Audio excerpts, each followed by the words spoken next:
그건 다 리듬 때문이었어. 지금껏 원인을 알 수 없었던 실패의 경험, 설명 안 되는 성공의 비법이 모두 리듬 때문이었다는 사실을 깨닫는데 30년이 걸렸다. 22살, 젊다고 하기에는 너무 어린 철부지 아줌마가 첫 사회생활을 시작한 곳은 독일이었다. 10년을 독일 사람과 싸우며 살았다. 내가 독일어에 서툴기 때문에 무시당하는 게 아닐까 싶어 독일어를 정말 열심히 배웠다. 그런데 언어를 극복한 후에도 나는 늘 그들에게 당하고 있었다. 생긴 게 달라서 일어나는 부당함이라고 생각했다. 대놓고 드러내진 않았지만 일상에 숨겨진 인종차별이라 여겼다. 이런 일에 지쳐갈 즈음에 다행히 한국으로 귀국했다. 한국말은 누구보다 잘하고 생긴 것도 남들과 다르지 않으니 이제는 그런 문제가 생기지 않으리라 기대했다. 그런데 이번엔 내 안에 살고 있던 독일년이 문제였다. 한국의 실정이 자꾸 독일과 비교되면서 이런 방식으로 사회가 돌아간다는 게 희한하다면서 좌충우돌 싸우고 다녔다. 독일 생활 내내 관공서 업무는 내가 도맡아 처리했다. 나보다 독일어를 훨씬 유창하게 하는 남편이 가면 제대로 되는 일이 없는데 내가 가면 일사천리로 해결되다 보니 그렇게 했다. 논리적으로 설명이 안 되는 상황이었지만 어쨌든 나로서는 기분이 좋은 일이니 이유야 어찌됐든 상관없었다. 독일 친구들이 하던 아르바이트에 내가 대타로 한번 가고 나면 정식으로 내 일이 되곤 했다. 주로 소규모 파티에서 피아노 연주를 하는 일이었다. 피아노만 치지 않고 가끔 노래도 한두 곡 불렀는데 그게 먹히는 듯 했다. 예나 지금이나 스스로 자랑스럽게 여기는 일이 하나 더 있다. 나는 아이들과 잘 논다. 아가들이 나를 보며 방긋방긋 웃으면 시간 가는 줄 모르고 함께 논다. 독일 생활 초창기에 내 생각과 의견을 제대로 이야기하지 못하고 쭈뼛거려서 생기는 문제들이 다반사였다. 그때의 나처럼 자존감 낮고 자신감 없는 사람과의 소통은 정말 어렵다. 조금만 일이 순조롭게 진행되지 않으면 매사 부정적으로 해석하기 때문이다. 반대로 독일어가 조금 된다 싶은 순간부터는 기죽지 않으려고 안간힘을 쓴다는 것이 상대에게 거부감을 주었다. 결국 사회가 잘못된 것도 상대가 나쁜 것도 아니었다. 내 리듬이 문제였다. 하지만 나의 리듬은 다행히 문제만 만들지는 않았다. 지금의 내가 있기까지 크고 작은 일에 나의 리듬은 긍정적인 영향을 끼쳤다. 그리고 가장 소중한 일은 나와 긴 시간 동안 좋은 관계를 맺고 있는 사람들이 나의 리듬을 좋아해 주었다는 사실이다. 내가 괜찮은 사람이거나 잘해서가 아니라 그들이 나의 리듬을 이해해주고 잘 받아주고 내게 좋은 리듬으로 되돌려 주었기 때문에 가능한 일이었다. 나의 가장 가까운 사람들, 가족, 친구, 동료들에게 감사 인사를 드린다. 모든 사람들은 저마다 리듬을 가지고 살아간다. 일상의 리듬이 있고 생체 리듬도 있다. 이런 리듬을 갖고 산다는 사실 자체를 느끼지 못할 정도로 우리는 매일 똑같은 리듬으로 살아가고 있다. 가끔 그 리듬이 깨지면 그제야 깨닫는다. 그동안 특별히 신경 쓰지 않아도 얼마나 그 리듬대로 일사불란하게 돌아가고 있었는지. 한 사람 한 사람의 생김새가 다르듯 모든 사람은 자신만의 리듬을 가지고 있다. 단지 그것을 리듬이라고 명명하지 않아서 그렇게 인지하지 못했을 뿐이다. 이제부터 우리는 그것을 세련되게 부르기로 한다. 바로 일상 리듬. 이렇게 이름을 붙여주고 나면 매일매일 별 생각 없이 돌아가던 일상이 굉장히 의미 있는 일련의 행위로 감지될 것이다. 우리 집 작은 아들의 아침 시간 리듬은 이렇다. 고3인 아이는 등교 시간보다 2시간 먼저 일어난다. 눈을 뜨자마자 식사하는 습관이 있어서 나는 아침상을 차린 후 바로 아들을 깨운다. 다음날 아침에 뭘 먹고 싶은지는 전날 자기 전에 미리 확인해 둔다. 그날 먹고 싶은 메뉴가 다르기 때문이다. 어떤 날은 따뜻한 국에 계란말이 같은 한식, 어떤 날은 햄치즈 프렌치 토스트, 또 어떤 날은 닭죽. 아들은 식사를 마치고 디저트로 요플레에 바나나를 뚝뚝 떼어 먹고 남은 후 신문을 읽으며 커피를 마신다. 이때 반드시 서서 읽는다. 졸린 학생들을 위해 교실 뒤편에 마련해 놓은 스탠딩 책상을 집에도 하나 사뒀다. 거기 서서 읽는다. 그러면 화장실 가고 싶은 신호가 잘 온다고 한다. 사실 그 전까지의 모든 과정은 바로 이 화장실 리듬을 위해 진행되는 것들이다. 그렇게 기분 좋게 볼일을 보고 샤워를 해야 상쾌한 하루가 시작된다.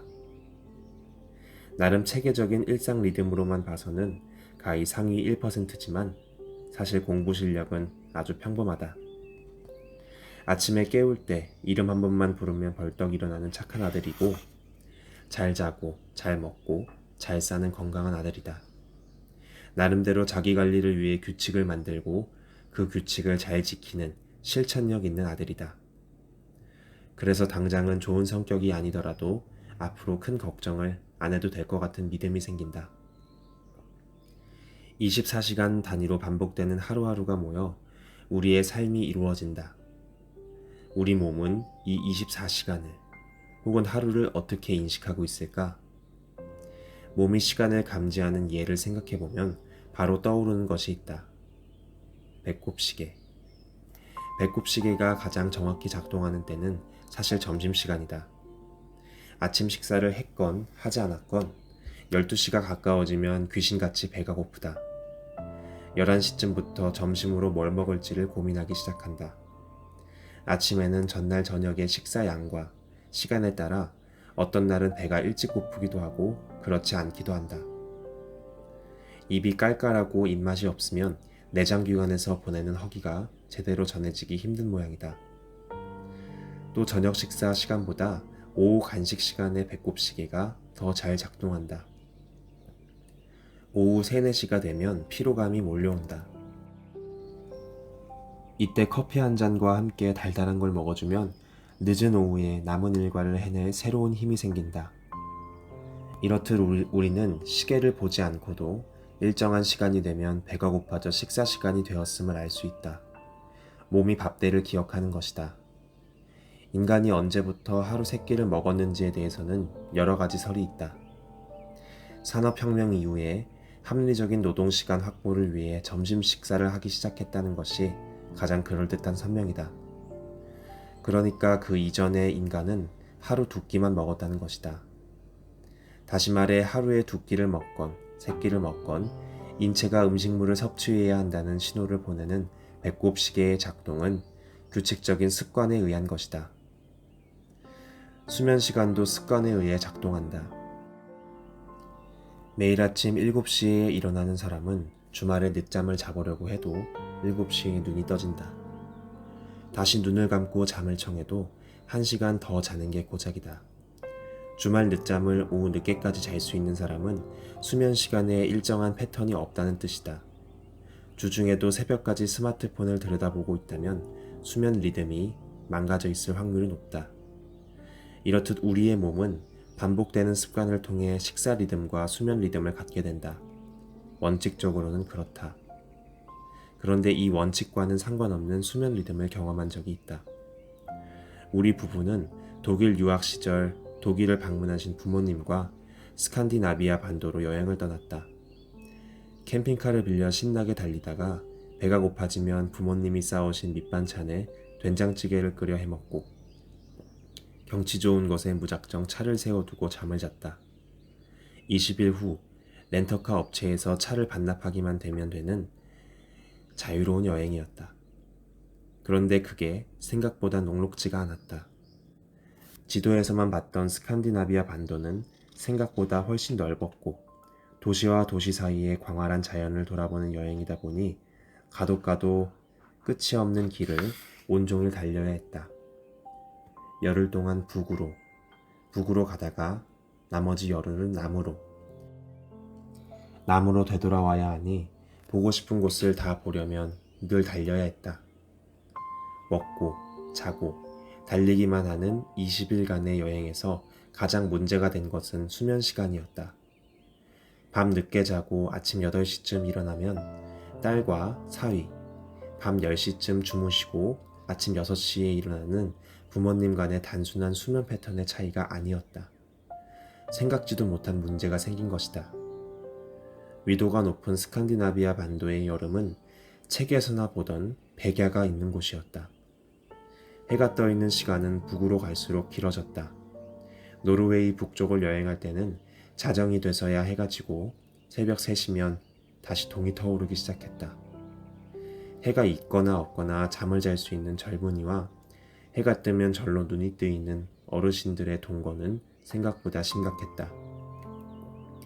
평생을 근면성실하게 살아오신 아버지는 독특한 생체 리듬이 몸에 배어 있으셨다. 해가 뜨면 일어나고 해가 저물면 일과를 마무리하는 소위 농부의 리듬을 갖고 계셨던 것이다. 잠 많은 사위를 대신해서 운전대를 잡으신 아버지는 해가 질 때까지 지치지 않고 북으로 진군하셨다. 시간이 늦었으니 그만 차를 세우고 잠자리를 찾아보자는 우리의 조심스러운 제안에 아버지는 매번 씩씩하게 대답하셨다. 아직 해가 있잖아. 인간의 신체가 일정한 리듬을 갖게 되는 것이 단지 습관 때문은 아니라는 사실을 그때 알았다. 우리 아버지처럼 심각한 경우는 아니더라도 햇살에 의한 수면 패턴의 변화는 누구나 느껴본 적이 있을 것이다. 비 오는 날 아침엔 찌뿌둥하니 잠이 잘 안 깬다든지 해가 일찍 뜨고 늦게 지는 여름에는 수면 시간과 해가 늦게 뜨고 일찍 지는 겨울의 수면 시간이 다름을 알고 있다. 한겨울 아침 따뜻한 이불 안에 더 웅크리고 싶은 것이 추위 때문만은 아니라는 얘기다. 창밖의 햇살이 우리를 이불 밖으로 나오게 할 만큼 충분하지 않기 때문이다. 우리는 자연의 일부다. 그렇기에 우리의 리듬 역시 일조량과 날씨, 기온, 습도 등 자연환경에 영향을 받는다. 인간의 리듬은 굉장히 민감하다. 여행을 가면 일상 리듬이 깨진다. 어떤 이는 여행을 통해 흐트러지는 리듬을 설렘으로 받아들이기도 하고 어떤 이는 불편해하기도 한다. 예민한 사람일수록 그렇다. 잠을 설치는 사람, 화장실을 잘 못 가는 사람, 먹는 게 자꾸 체하거나 설사하는 사람. 이런 사람과 함께 여행하면 동행자도 많이 불편하다. 성격이 유별나서 그렇다는 생각이 들기도 한다. 그러나 이러한 차이가 단순히 성격의 문제가 아니라 몸에 밴 일상자리의 유연성 때문이라는 것을 알았으니 이제 대처 방안도 달라질 수 있다. 우리 몸의 리듬은 여러 가지 요소들에 민감하게 반응하며 유연하게 대처한다. 낯설고 불편한 시간, 공간 속에서 몸은 부지런히 새로운 리듬을 찾아낸다. 여행이 그래서 좋은 것이기도 하고 그래서 불편한 것이기도 하다. 집 나가면 개고생이라는 말이 괜히 생긴 게 아니다. 언젠가 남편 친구 부부와 일본 온천 여행을 갔을 때 그 부부의 가방 사이즈에 놀랐던 기억이 있다. 수면 리듬이 예민한 남편을 위해 베개를 챙겨오느라 가방이 커졌다는 변명 아닌 변명을 들었다. 거기다 베개 말고도 다양한 수면 용품들이 들어있었다. 참 지혜로운 아내라고 생각했다. 왜 잠을 못 자냐고 타박하는 대신 커다란 짐가방을 챙겼으니 말이다. 그렇다면 나의 일상 리듬은 어떤 패턴일까? 이제 각자의 일상 리듬을 한번 작성해보자. 이것을 정리해보면 자신도 못 느꼈던 규칙적인 일상이 한눈에 보일 수도 있고 규칙이라고 할 만한 것이 거의 없는 불규칙한 일상임을 깨닫게 될 수도 있다. 그럼으로써 좀 더 리드믹한 아침 시간을 위해 안 먹던 아침을 챙겨 먹기 시작할 수도 있다. 또 매일 마시던 커피가 하루의 중요한 리프레시 도구라는 것을 새삼 느낄 수 있을 것이다. 이러한 일상 리듬은 아주 사소해 보이지만 그 영향력은 굉장히 크다. 아침 시간의 일상 리듬은 하루를 견뎌내는 힘의 원천이기도 하다.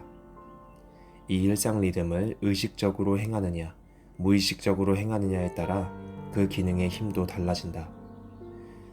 사소한 행위에 리듬이라는 이름을 붙이는 것만으로도 하루하루가 달라질 것이다.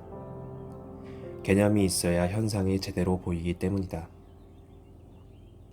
리듬은 움직이는 모든 것에 있다. 리듬이라는 말은 흐름 또는 움직임이라는 뜻의 그리스어 리트모스에서 유래했다.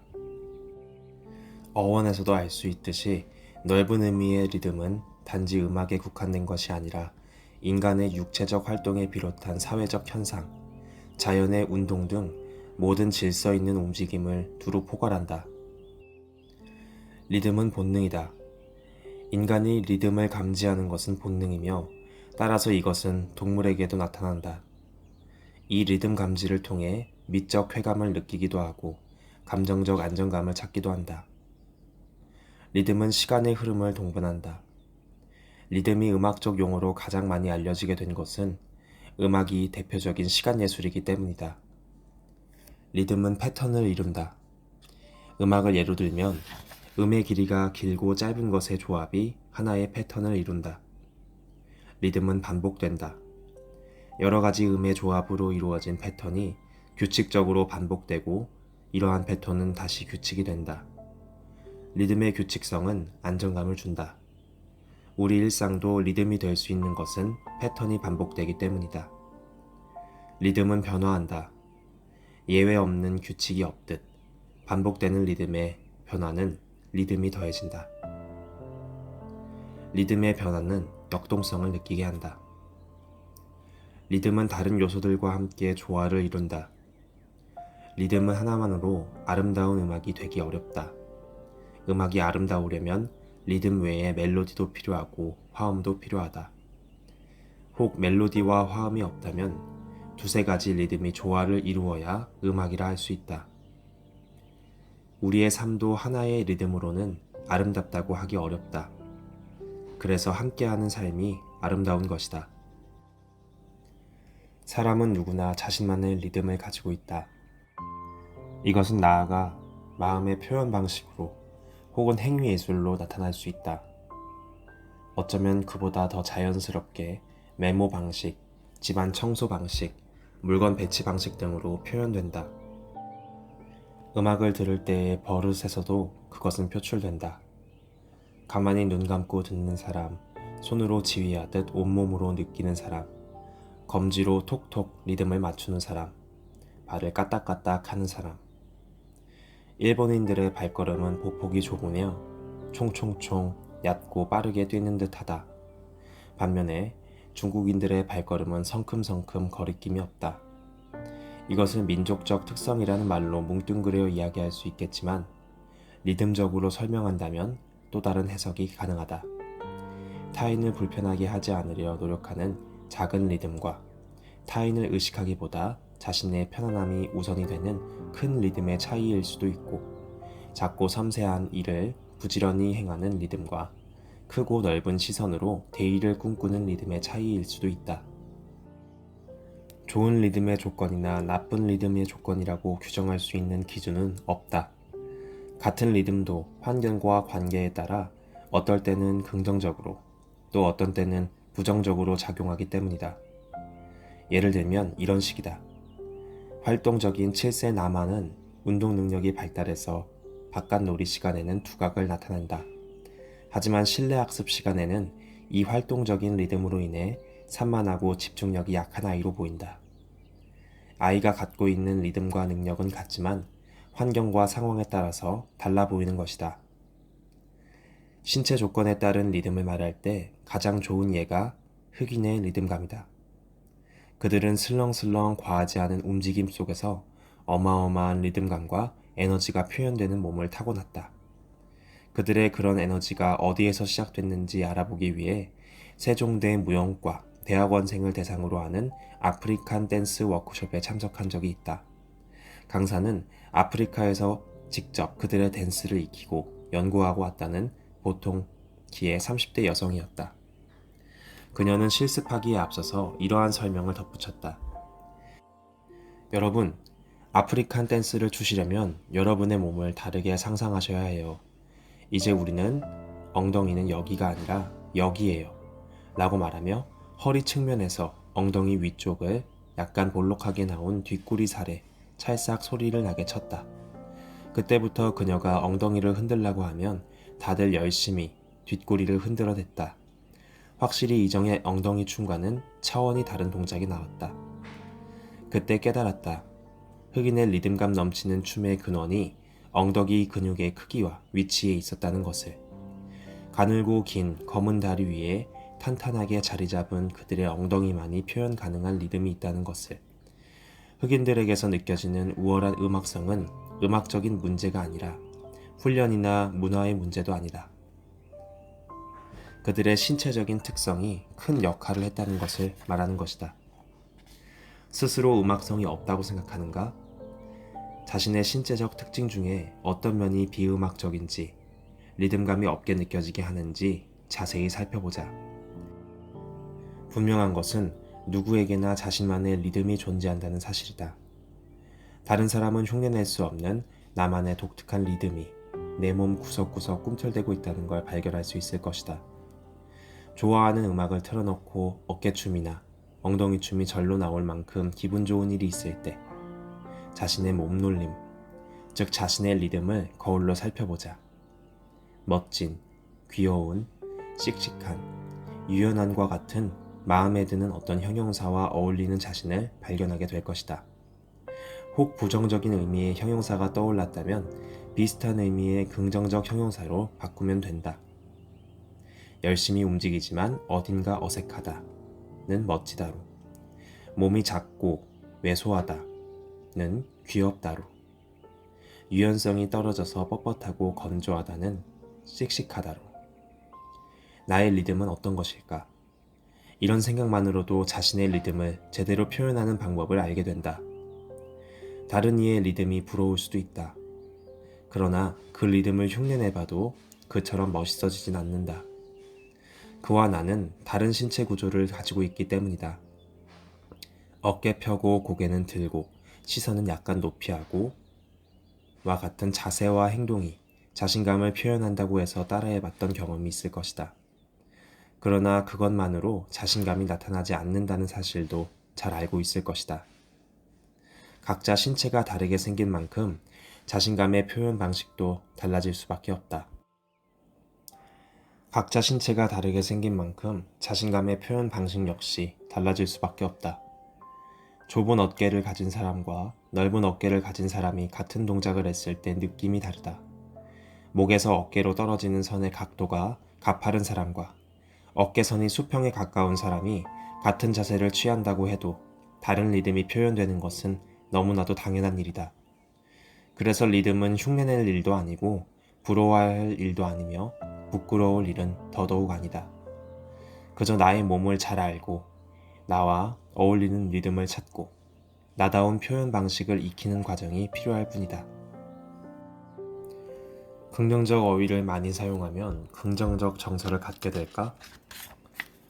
얼마 전 말과 정서의 상관관계를 알아볼 수 있는 흥미로운 연구 결과가 발표되었다. 한국 사람이 하루 중에 가장 많이 사용하는 단어가 스트레스라는 결과였다.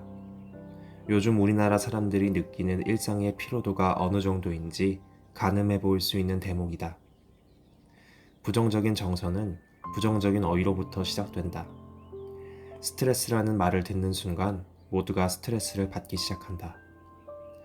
스트레스를 최소화할 수 있는 방법을 알려주기 위해 스트레스라는 단어를 계속 사용하면 그 자체가 스트레스가 된다. 바로 지금처럼 몇 줄 안 되는 문장에 의도적으로 5회나 써봤다. 심리적으로 지칠 때 산책을 해보세요. 스트레스를 받을 땐 산책을 해보세요. 두 문장의 차이가 느껴지는가? 이미 스트레스라는 말이 우리 뇌에 얼마나 큰 스트레스로 작용하는지 말이다. 이렇듯 부정적인 어휘들이 우리의 정서를 갉아먹고 있다는 생각을 하게 되면 어휘 선택에 좀 더 신중을 가하게 된다. 이유가 뭘까? 어휘 스스로 갖고 있는 리듬 때문이다. 어휘의 어원이나 생성 과정을 살펴보면 발음이 갖는 뉘앙스를 무시할 수 없다. 예를 들어 동서고금을 막론하고 욕할 때는 씨 하고 바람 새는 소리를 내거나 쌍시옷, 쌍기역 등의 된소리가 포함된다. 어쩌면 스트레스라는 영문 글자의 첫 부분이 스트라는 소리와 끝부분의 스라는 소리가 부정적 뉘앙스, 우리를 이미 힘들게 하고 있는지 모르겠다. 이런 뉘앙스가 바로 언어의 리듬이다. 언어의 고유한 리듬이 갖고 있는 힘에 대해 어렴풋한 느낌 말고 구체적으로 알아볼 필요가 있다.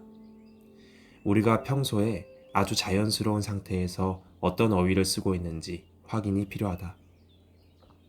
사람들이 아침에 눈을 떠서 일과를 마치고 잠들 때까지 사용하는 단어는 얼마나 될까? 성인 여성이 하루 동안 사용하는 단어는 평균 6,000에서 8,000개, 성인 남성은 2,000에서 4,000개 정도라고 한다. 물론 이 같은 통계는 그 수를 도출해내는 과정 기준에 따라 얼마든지 달라질 수 있다. 다만 누구나 예측 가능하듯 남성보다는 여성이 좀 더 다양한 단어를 사용하는 게 증명된 셈이다. 2015년 한림대 언어청각학부 배소영 교수팀은 어린 자녀와 부모의 언어 노출과 상호관계에 대한 연구 결과를 발표했다. 1년 6개월 동안 특수 녹음 장치를 이용해 99쌍의 엄마와 아이를 연구했다. 그중 많이 단어를 들려준 엄마는 하루 평균 2만 개 이상, 적은 단어를 들려준 엄마는 2,500개 정도였다. 10배가량 차이가 나는 수치다. 그 결과 엄마와 아이의 상호작용 횟수는 사용한 단어 수와 비례했다고 한다. 더불어 책을 많이 읽어주게 되면 사용하는 언어의 수가 늘어날 뿐 상호작용으로 연결되기 힘들다는 연구 결과로 나타났다. 그러니까 아이의 언어 발달을 위해서는 책을 많이 읽어주는 것보다 다양한 이야깃거리로 상호작용을 하는 것이 훨씬 좋다는 것이다. 오늘 저녁 반찬으로 불고기를 할까 하는데 당신 생각은 어때? 라는 아내의 질문에 남편의 대답은 다양할 수도 있다. 아무거나 마음대로 해. 라고 대답하는 남편은 참 성의 없다.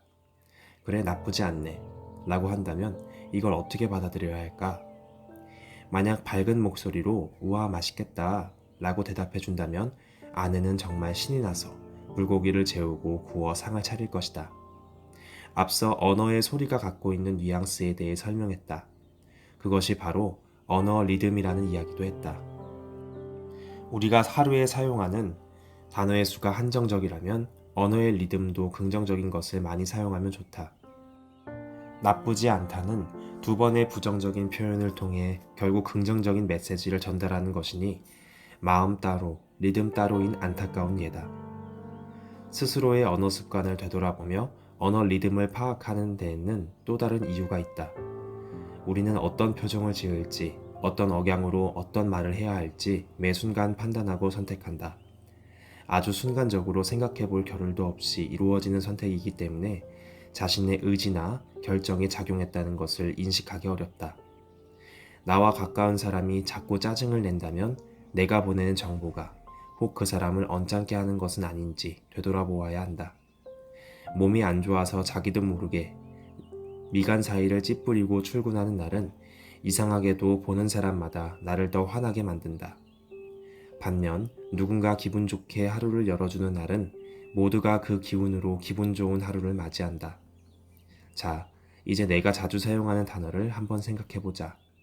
긍정적 에너지가 넘치는 단어를 선호했는지, 부정적 기운이 스물스물 퍼지는 단어를 나도 모르게 쓰고 있지 않은지 기록해보면 좋을 것 같다.